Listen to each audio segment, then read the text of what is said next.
What's going on, guys? It's Donax and I'm back from YCS Bologna, and I wanted to make this video mainly to show you the deck list, but I will take the chance to go over some other stuff.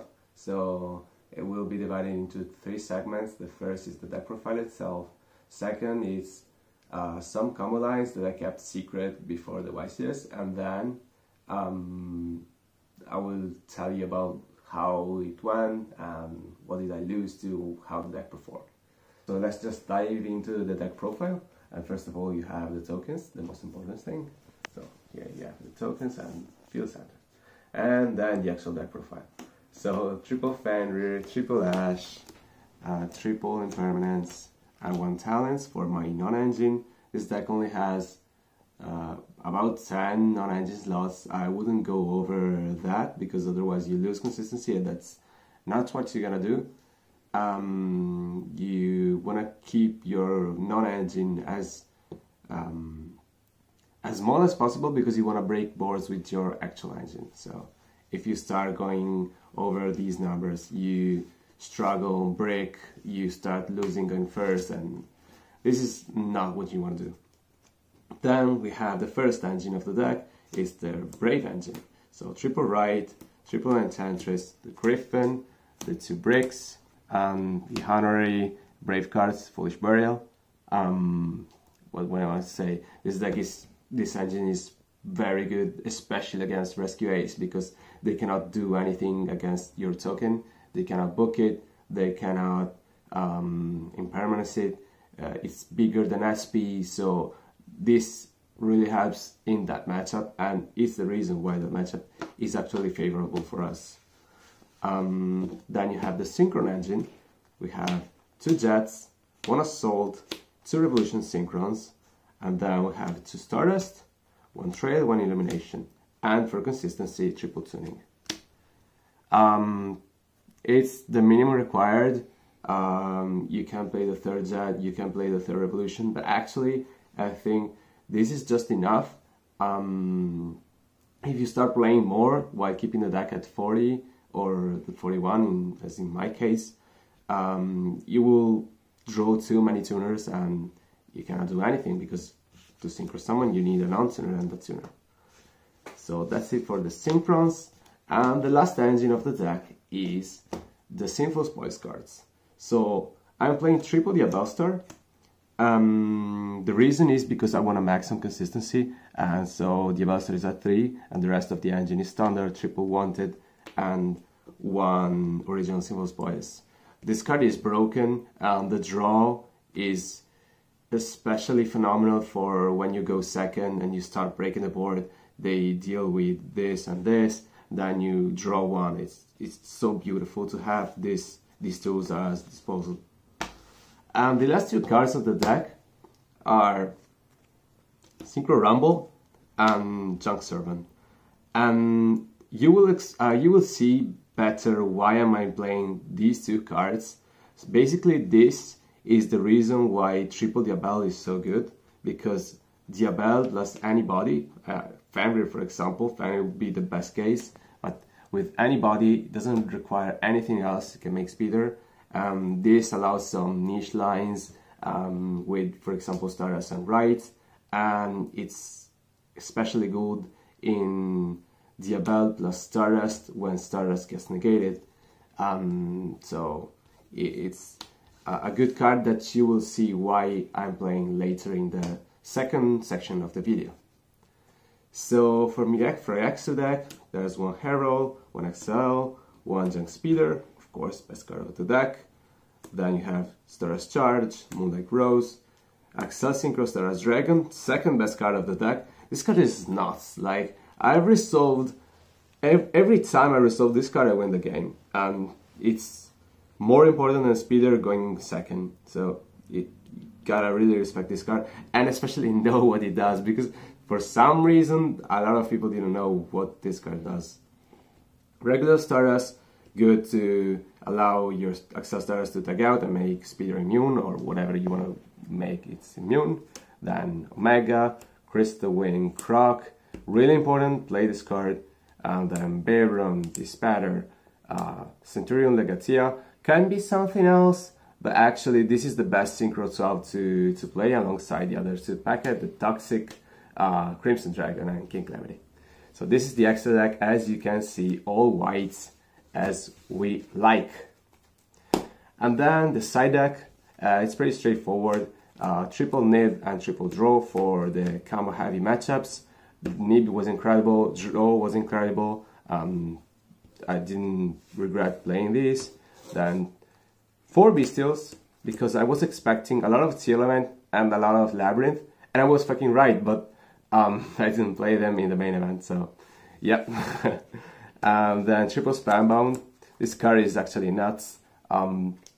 It's very good against every deck going first, but going second is especially good against Pearly.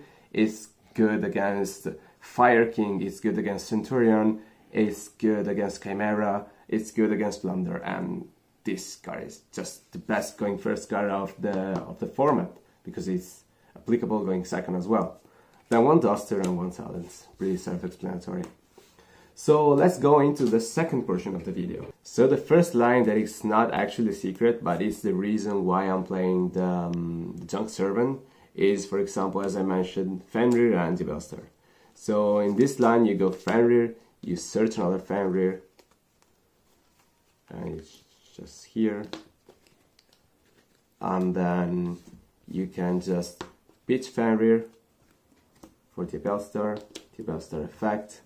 You set the original Sinful Spoils, original, send this, special Jet Synchron, of course, only targeting our deck, and then you synchro off into summon this, chain link 1 Jet, chain link 2 extra Synchro Stardust Dragon. So you revive Jet, and then you can search Junk Servant. And you have a normal, so you can just normal summon, so synchro tag out, and you have your immune speeder. You go Stardust Dragon, and in the same effect, so still resolving, your opponent cannot do anything here, make speeder. And that's just 1.5 cards into a Junk Speeder unaffected, and it's that is really good, because also if you start with Wanted, you get back the discard, so it's really efficient and really important to have that consistency. Another line I can show you now is why I'm playing Rumble, and that line is Stardust Synchron plus Right. So how do we play this? We play this with, of course, you activate Right, summon the token, and bring out Faithful.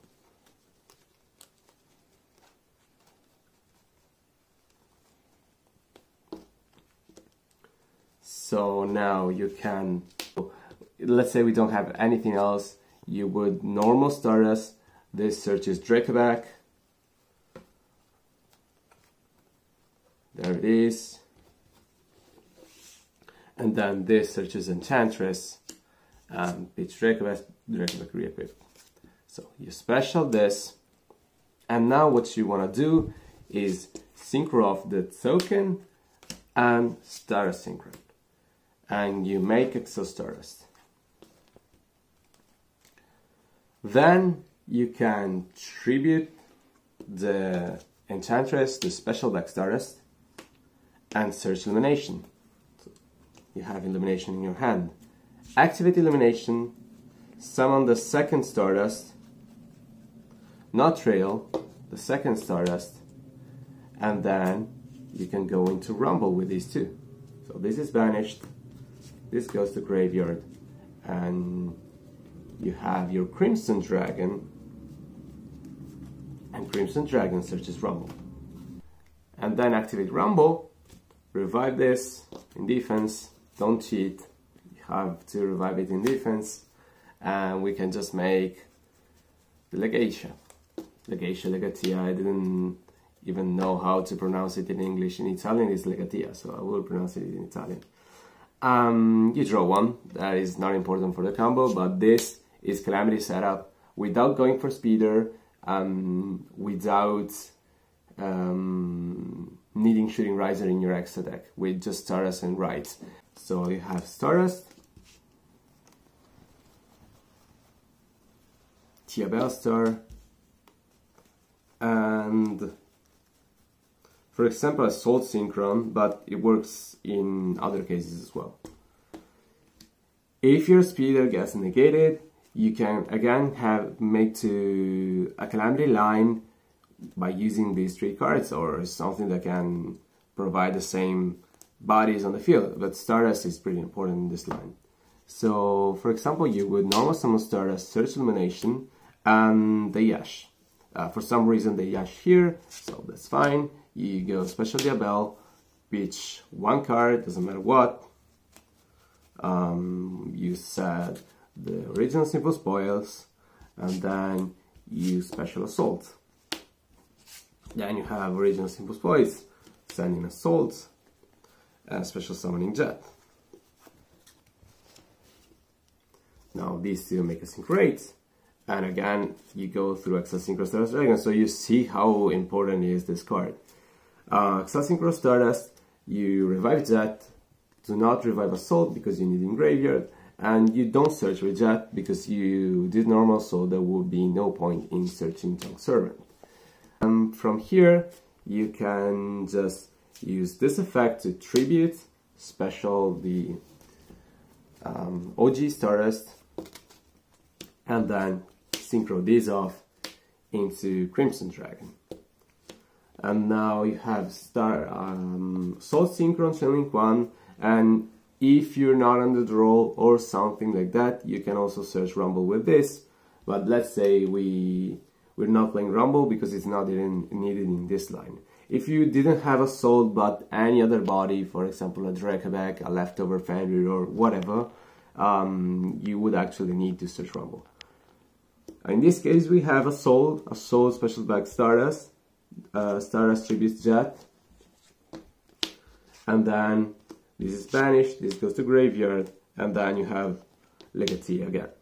So again we went to a Calamity setup without needing speeder, and in this case without even needing the effect on the normal summon. So you could have the right cards into speeder, and then it gets negated, they blow up your field, that's fine. You just normal Stardust, Special Diabel, or even a Fenrir Diabel with a Jet in graveyard works, as you can see, didn't use actually Jet. That shows up the consistency of the deck and the resiliency of these lines, and you gotta know them to really perform well. And that leads us to how the tournament went for me. So on Friday I played a team event, 3v3, and I was the leader of the team, so I was playing against the stronger opponents. I went 4-0, the team actually went to 1-1, but my confidence was great because of course I won all my matches. I won 2 dice and lost 2. I beat 2 elements, I beat Vanadium. Actually, I lost the dice rolls against Vanadium, and I didn't draw a single hand trap in game 1, and I still 2-0'd him. My hand was like broken. My hand was like wanted Fenrir in Revolution and other 2. There's no shot you can survive against a hand like that. So that leads us to the main event. And in the main event I go 2-3, which is awful, totally not expected.